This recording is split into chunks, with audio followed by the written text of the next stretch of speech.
یہ الیکشن میں جاتے ہیں، جیتتے ہیں، یہ ان کا اپنا ووٹ بینک نہیں تھا. ان لوگوں کو آپ نے اس اکٹھ میں بٹھا دیا. اور اگر لطیف کھوسا یہاں پہ موجود ہیں تو وائی ناٹ عالیہ حمزہ، ان کو آپ نے کیوں نہیں بلایا؟ پاکستان تحریک انصاف کی پنجاب کی قیادت کیوں نہیں تھی؟ حماد اظہر صاحب ہیں اور بہت سارے لوگ ہیں، کیوں نہیں آئے؟ ان کے آپس کے اختلافات ہیں. کیا ہے یہ قوم کا سوال ہے آپ تمام لوگوں سے. اچھا، میں نے کچھ اس پہ پھر کام کیا اور میں آپ کے ساتھ شیئر کر دیتا ہوں. افریدی فارم ہاؤس میں جی گزشتہ رات ہوتا کیا رہا ہے؟ گزشتہ روز جی پاکستان تحریک انصاف کے سابق سینیٹر مرزا افریدی کے فارم ہاؤس یہ تمام لوگ پہنچتے ہیں، جہاں پر بتایا جاتا ہے جی کہ ایک زبردست قسم کی ایک پارٹی ہوئی ہے. اور کچھ لوگوں نے یہ بھی رپورٹ کیا کہ میڈیا کو نکالنے کے بعد پھر انہوں نے وہاں پر کوئی قوالی نائٹ بھی کی ہے. اب اس کے اندر ویڈیو سامنے نہیں آئی لیکن یہ کلیم ضرور کیا جاتا ہے.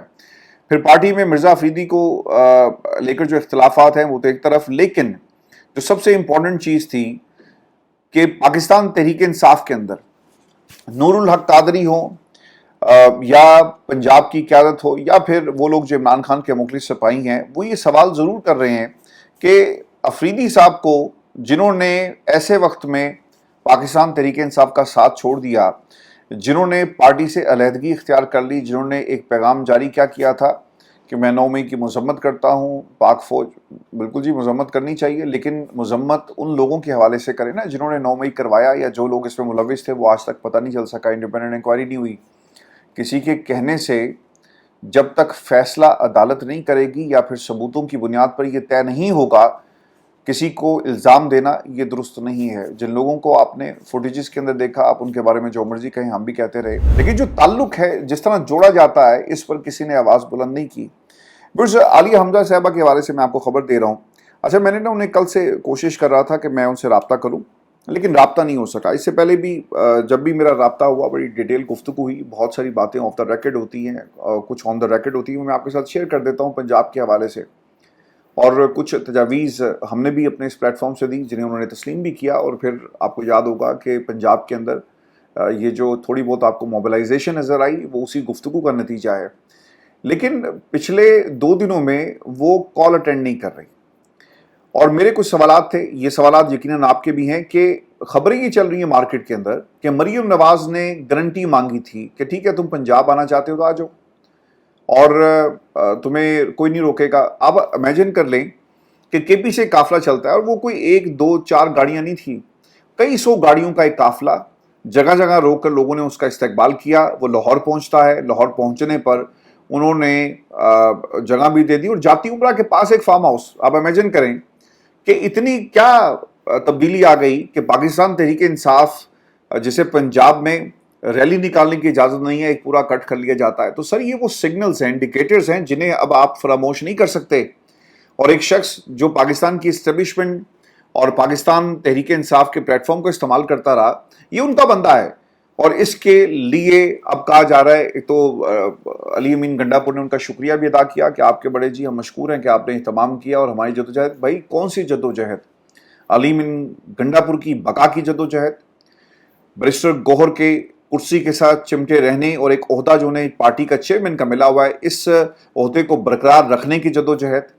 جنید اکبر کی جو ریزرویشنز تھی، مجھے تو حیرانگی اس بات پہ ہے کہ جنید اکبر صاحب کو بھی آواز اٹھانی چاہیے تھی کہ جناب اس پوری تحریک کو چلانے کی ذمہ داری کے پی سے عمران خان نے میرے کندھوں پر ڈالی، لیکن پنجاب کی قیادت کیوں غائب ہے اور کیوں لوگوں کو شامل نہیں کیا جا رہا؟ بعض لوگ کہتے ہیں جی کہ پارلیمانی قیادت موجود تھی، وہاں پر سننے میں آیا کہ کے پی کے یہ جو لوگ تھے ذلیل سطح پر ان کے پاس عہدے بھی نہیں ہیں، ان کو بھی آپ نے لا کر بٹھا دیا. اگر آپ گاڑیوں کا ایک لشکر لے کر، قافلہ لے کر پنجاب میں آئے تو آپ نے پنجاب کی قیادت کو کیوں فراموش کیا؟ تو سر اب پاکستان کے اندر کسی کو کوئی شک نہیں ہونا چاہیے کہ تحریک انصاف مکمل طور پر ان لوگوں نے ہائی جیک کر لی ہے اور عمران خان کو یہ لوگ رہا نہیں کروانا چاہتے. اب دیکھیں 90 دن میں ہم لائحہ عمل طے کریں، یعنی 3 مہینے کے لیے آپ بھول جائیں، عمران خان کی کوئی بات نہیں کرے گا اور ہم اپنے جو پلے کارڈز ہیں اٹھا کر یہ کہیں گے کہ بہت جلدی ہم تحریک شروع کریں گے. اب آپ کے پاس کوئی راستہ ہے؟ کوئی راستہ نہیں ہے. تو پاکستان تحریک انصاف کی یہ تمام قیادت، دوستوں بڑے افسوس سے یہ خبر میں آپ کے ساتھ شیئر کر رہا ہوں کہ یہ مکمل طور پر کمپرومائز ہو چکی ہے. اب یہ بھی خبر آئی کہ اس بنیاد پر یہ جگہ دی گئی اور اجازت دی گئی کہ صنم کو نہ لے کر آئیں، عالیہ حمزہ کو نہ لے کر آئیں، باقی لوگوں کو آپ لے کر نہ آئیں جو قیادت ہیں، اور آپ کو اجازت مل جائے گی. اب یہ بھی خبر آ رہی ہے، اور یہ کسی صحافی نے یہ اس حوالے سے، شراز احمد شرازی غالباً ان کی یہ خبر ہے جی، اور ان کے حوالے سے یہ بتایا جاتا ہے، انہوں نے کہا جی کہ میں اپنی خبر کے اوپر قائم ہوں، کہ ذرائع بتاتے ہیں کہ لاہور میں جو کچھ ہوا وہ مریم نواز کی اجازت سے ہوا۔ ذرائع کے مطابق مریم نواز نے P T I M P S کے لیے نشاط ہوٹل میں 25 اور پی سی میں 25 کمرے بک کیے۔ مریم نواز نے شرط یہ عائد کی تھی کہ اس تمام ایونٹ میں صنم جاوید، علی حمزہ، لاہور کی مقامی قیادت نہیں ہوگی۔ یہ سب کچھ ایک سینیٹر کو لانے کے لیے کیا جا رہا ہے، اختلاف آپ کا حق ہے، میں اپنی خبر پر قائم ہوں، یہ ان کی طرف سے کلیم کیا گیا۔ تو sir this is happening in Pakistan, with in the Pakistan Tehreek Insaf the political ranks, اور کسی لیول پر کوئی ایسی خبروں کا جواب دینے کے لیے تیار نہیں ہے۔ عالیہ حمزہ جن کے حوالے سے ساری سازش کی گئی، انہوں نے بھی اپنا فون بند کر دیا ہے اور وہ بھی جواب نہیں دے رہی۔ تو کہیں نہ کہیں عالیہ حمزہ، یہ سوال آپ کے لیے ہے اور پاکستان کی عوام کا، کہ آپ بولیں وہ کون سے لوگ ہیں جنہوں نے آپ کو اس اکٹ سے دور رکھا، اس میٹنگ سے دور رکھا، اور جلسوں کو کارنر میٹنگز میں کنورٹ کرنے کی بات جو ہے وہ کیوں کی جا رہی ہے؟ یہ وہ سوال ہے جو یقیناً آپ تمام دوستوں کا بھی ہوگا۔ میں پھر آپ کو یہ بھی خبر دے دوں کہ 26 معطل اپوزیشن اراکین کا یہ معاملہ ہے، اور دوسرا راؤنڈ ہے جی، اور ریفرنس کے معاملے پر آج ہونے والی مذاکراتی سیشن میں اپوزیشن نے شرکت نہ کرنے کا فیصلہ کیا جی۔ اور خبر کے مطابق opposition leader Punjab assembly Malik Ahmad Khan, ہم آج مہمانوں کے ساتھ مصروف ہیں، ہم نے ارکان کی کوئی لسٹ نہیں بھیجی اور نہ ہی مذاکراتی کمیٹی پر کوئی مشاورت کی۔ وزیر اعلیٰ کے پی علی امین گنڈا پور کے ساتھ مصروف ہوں، ان کے جانے کے بعد اس معاملے کو ہم دیکھیں گے۔ بھائی جان وہ تو چلے ہی جائیں تو بہتر ہے، کیونکہ پاکستان تحریک انصاف کہ یہ وہ لوگ جنہوں نے پارٹی کو مکمل طور پر کمپرومائز جو ہے وہ کر لیا ہے، اور اس پوزیشن میں لے کر آ رہے ہیں جہاں پر عمران خان کی تحریک کو کمزور کیا جا سکے اور اس بیانیے کو جو ہے وہ لپیٹا جا سکے۔ کہ آج پاکستان تحریک انصاف کی احتجاجی تحریک کے حوالے سے کچھ اعلانات ہونے جا رہے ہیں، اور خبر کے مطابق رائیون روڈ فارم ہاؤس میں پارٹی رہنماؤں سے خطاب کرتے ہوئے بیرسٹر گوہر یہ کہتے ہیں کہ تحریک کا آغاز ہو چکا، 5 اگست کو یہ تحریک اپنے عروج پر ہوگی۔ بانی پی ٹی آئی کے بیٹے اگر تحریک کو لیڈ کریں گے تو یہ ان کا جمہوری حق ہے۔ پاکستان تحریک انصاف کی مرکزی قیادت نے لاہور میں ڈیرے ڈالے ہوئے ہیں، اور جو ڈیرے ڈالنے کا مقصد یہ تھا کہ ہم لوگوں کو موبلائز کر سکیں۔ سر اس قسم کی خبریں آپ کو پاکستان تحریک انصاف کے ودن رینکس جو ہیں وہ آپ کو سننے کو ملیں گے۔ اچھا، میں آپ کے ساتھ کچھ اور چیزیں بھی شیئر کر دیتا ہوں، اور فضل الرحمان صاحب کے کچھ بیانات آپ نے پچھلے 2-3 دنوں میں پڑھے ہوں گے، جس میں فضل الرحمان علی امین گنڈا پور کو چیلنج کر رہے ہیں۔ لیکن جو چیلنج دونوں طرف سے ہوتا رہا، اور دونوں کی جو سیاست ہے اس میں بڑا اہم کردار ہے ان کا ووٹ بینک، اور اوبیسلی علی امین گنڈا پور اور فضل الرحمان ایک ہی علاقے کی سیاست کرتے ہیں، تو انہوں نے ایک دوسرے کو ہمیشہ تنقید کا نشانہ ہی بنایا ہے۔ پھر جو میرے لیے امپورٹنٹ خبر تھی، فضل الرحمان صاحب نے ایک بات کہی، اور یہ کہتے ہیں کہ سیاستدان جیل جاتا ہے۔ غور سے سنیے گا اس جملے کو جو فضل الرحمان نے کہا، اور اس کے اوپر پھر تفصیل سے بات کریں گے کہ سیاستدان جیل جاتا ہے۔ ہم بھی جیلوں میں گئے، سالہ سال جیل میں گزارے، لیکن تحریکیں صرف رہائی کے لیے نہیں ہوتی، تحریکیں عظیم مقاصد کے لیے ہوتی ہیں۔ سیاستدان جیلوں سے باہر آتے ہیں تو کمپرومائز کر لیتے ہیں، جس کی وجہ سے جمہوریت کمزور ہو جاتی ہے، اسٹیبلشمنٹ مضبوط ہو جاتی ہے، اور وہ سمجھے کہ ہم بھی فیصلہ کن قوت ہیں۔ دیکھیں 2 باتیں انہوں نے خود ہی اس کا ایک طرح سے کنفیشن، اسے اسٹیٹمنٹ کہنا چاہیے، کہ جو سیاستدان جیل میں جاتا ہے باہر آ کر کمپرومائز ہو جاتا ہے، اور کمپرومائز وہ لوگ ہوتے ہیں جو ڈیل کر کے اسٹیبلشمنٹ سے باہر آتے ہیں۔ اب ذرا نظر دوڑاتے ہیں کہ پاکستان کے اندر نواز شریف صاحب باہر آئے، اس کا مطلب کیا ہوا؟ ڈیل کر کے آئے، کمپرومائز۔ مریم نواز باہر آئی، اس کا مطلب کیا ہوا؟ کمپرومائز۔ حکومت میں آئے، اس کا مطلب کیا ہے؟ کمپرومائز۔ زرداری صاحب جیل میں تھے، باہر آئے، کمپرومائز۔ ان کی بہن جیل میں تھی، باہر آئے، کیا مطلب ہوا؟ کمپرومائز۔ پاکستان پیپلز پارٹی میں ہزاروں کی تعداد میں آپ کو ایسی شخصیات ملیں گی جو ان کے ورکرز ہیں، جو ان کے لوگ ہیں، جو ان کے فرنٹ مین ہیں، جن کے نام پر بینامی اکاؤنٹس بنائے جاتے ہیں، جائیدادیں خریدی جاتی ہیں، جس کے اکاؤنٹ میں اربوں روپیہ ڈال دیا جاتا ہے۔ اس غریب کو پتہ ہی نہیں ہے، جو 25-30 ہزار روپیہ تنخواہ لیتا ہے، کہ میرے نام پر اتنا پیسہ بینکوں میں پڑا ہوا ہے، لیکن آپ ڈیل کرتے ہیں، سب کچھ صاف ہو جاتا ہے۔ آپ پاکستان میں جرنیلوں سے ہاتھ ملائیں تو آپ کے اوپر مقدمات ختم ہو جائیں گے۔ آپ پاکستان میں اسٹیبلشمنٹ کی ہاں میں ہاں ملاتے جائیں تو وہ شہباز شریف جن کے اوپر فرد جرم عائد ہونی تھی، اور اگلے دن ان کو حکومت دے دی جاتی ہے۔ تو سر فضل الرحمان صاحب بالکل ٹھیک کہہ رہے ہیں کہ آپ جیل سے باہر آئیں تو آپ کمپرومائز ہو جاتے ہیں، آپ کی بات سے ہم اتفاق کرتے ہیں۔ لیکن ایک بات یاد رکھیے گا کہ عمران خان جیل سے باہر نہیں آئے، اس کا مطلب کیا ہوا کہ عمران خان کمپرومائز نہیں ہے. وہ کیوں کھڑا ہے جیل کے اندر اور کیوں پاکستان کی عوام کے لیے تکلیفیں کاٹ رہے ہیں؟ اس لیے کہ ایک عظیم مقصد کا ذکر فضل الرحمان صاحب کر رہے ہیں. عظیم مقاصد آپ لوگ نہ حاصل کر سکے اور نہ ہی آپ کا کوئی مقصد ہے. اور یہ بھی ضرور فضل الرحمان صاحب کی اس بات کے اندر آپ کو ایک کلو ملے گا کہ باہر فضل الرحمان بھی ہیں. تو کیا ہم یہ تصور کریں اور اس بات کو تسلیم کر لیں کیونکہ فضل الرحمان کہہ رہے ہیں کہ جو باہر آتا ہے وہ کمپرومائز ہو جاتا ہے کیونکہ آپ بھی باہر آ گئے؟ کیا آپ بھی کمپرومائز ہو گئے؟ عمران خان کمپرومائز نہیں ہے، یہ فضل الرحمان صاحب خود کہہ رہے ہیں اور ایک طرح سے انہوں نے ان کی تعریف کی ہے. ویورز آپ کو نا میں ایک خبر اور بھی دوں، اور یہ خبر عمران خان کے اس دور کے حوالے سے ہے جہاں پر غریب کے لیے اس پاکستان میں کیا کچھ تھا. اور یہ جو پروجیکٹس ہیں یہ میں آپ کے ساتھ شیئر کرتا ہوں کیونکہ پچھلے کچھ دنوں میں پاکستان کے سوشل میڈیا پر عوام پھٹ پڑی ہے. آپ لوگوں کو پکڑیں، وہ جو بابا جی جنہوں نے پاکستان میں 2 شخصیات کے حوالے سے بات کی تھی ان کو پکڑ کر آپ نے اپنی مرضی کا بیان اور کنفیشن سٹیٹمنٹ لے لیا. کوئی بات نہیں، ایسا ہم نے ماضی میں تاریخ میں بہت دفعہ ہوتے ہوئے دیکھا. لیکن اس دل کا کیا کریں گے جس دل میں ان تمام لوگوں کے لیے نفرت ہے؟ چونکہ دلوں کا بھید تو رب بھی جانتا ہے نا. اور اس دل کے اندر وہ ضرور سوچتا ہوگا نا ایک لمحے کے لیے کہ یہ حکومت مجھ سے جو کچھ کروا رہی ہے، لیکن میرے رب میرے دل میں کیا ہے یہ تیری ذات ہی جانتی ہے. میں کتنا تنگ تھا، میں کتنا میرا استحصال ہوا کہ آخر کار مجھے بولنا پڑا. پاکستان کی حکومت کہاں پہ سٹینڈ کرتی ہے؟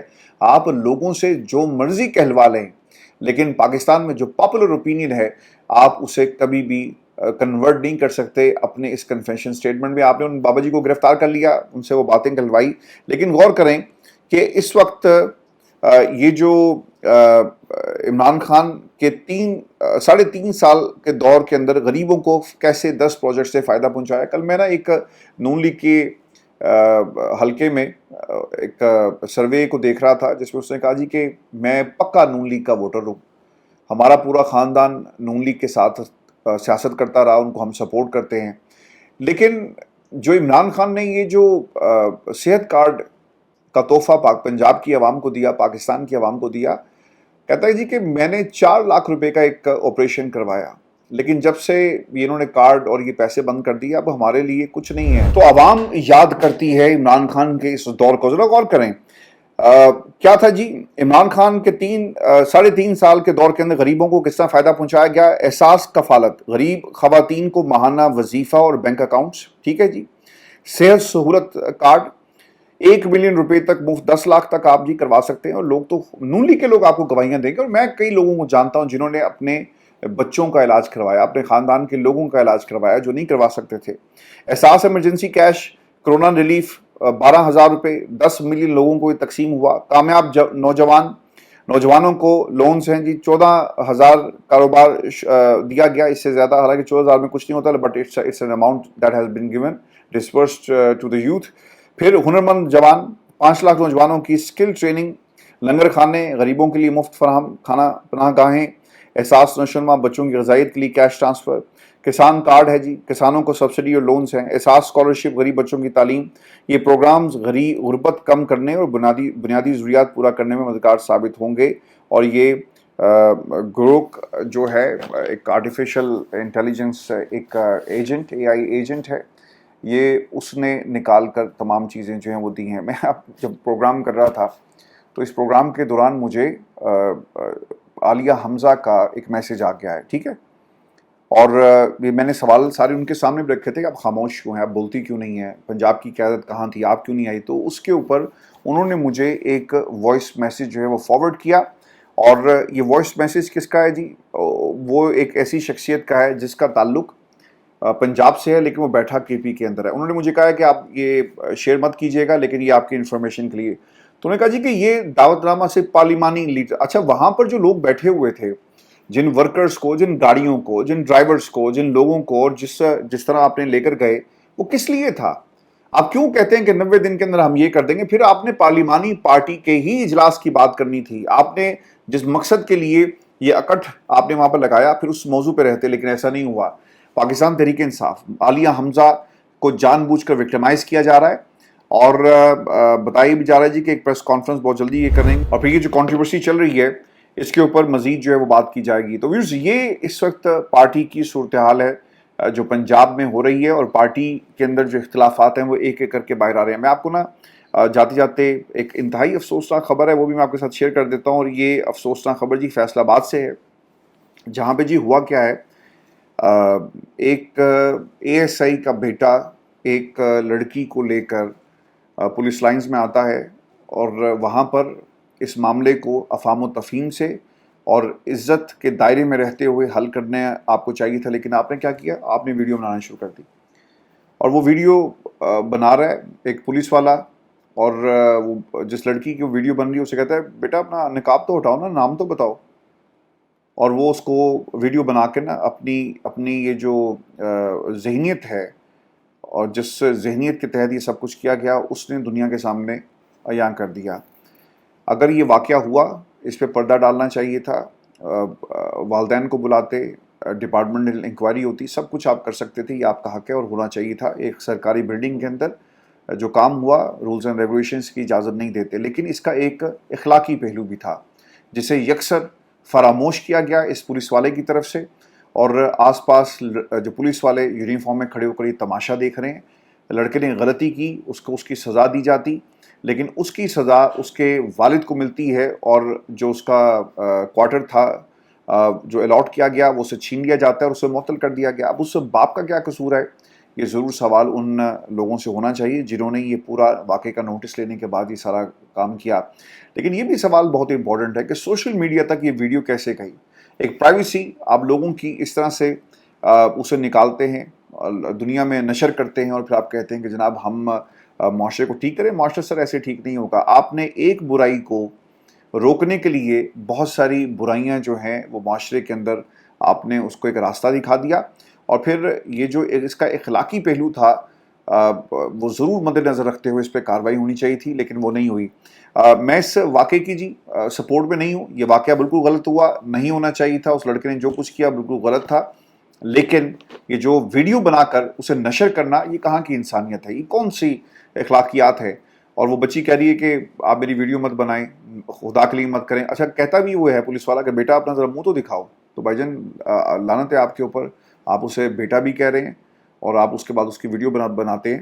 تو اس پولیس والے کو بھی معطل ہونا چاہیے. اس پولیس والے سے بھی سوال کیا جائے کہ یار تو نے ویڈیو بنا لی, تو دکھا دیتا جا کر کسی افسر کو, لیکن تو نے سوشل میڈیا پہ کیسے پہنچتی ہے. خبر جو رپورٹ ہوئی ہے, خبر کے مطابق منظر عام پر آنے والی ویڈیو میں دیکھا گیا کہ چند پولیس اہلکار پولیس لائنز میں ایک لڑکے اور لڑکی کی ویڈیو بناتے ہیں, جس میں پولیس اہلکار لڑکے ساتھ موجود لڑکی کو نقاب ہٹانے اور اپنا تعارف کروانے پر مجبور کرتا ہے.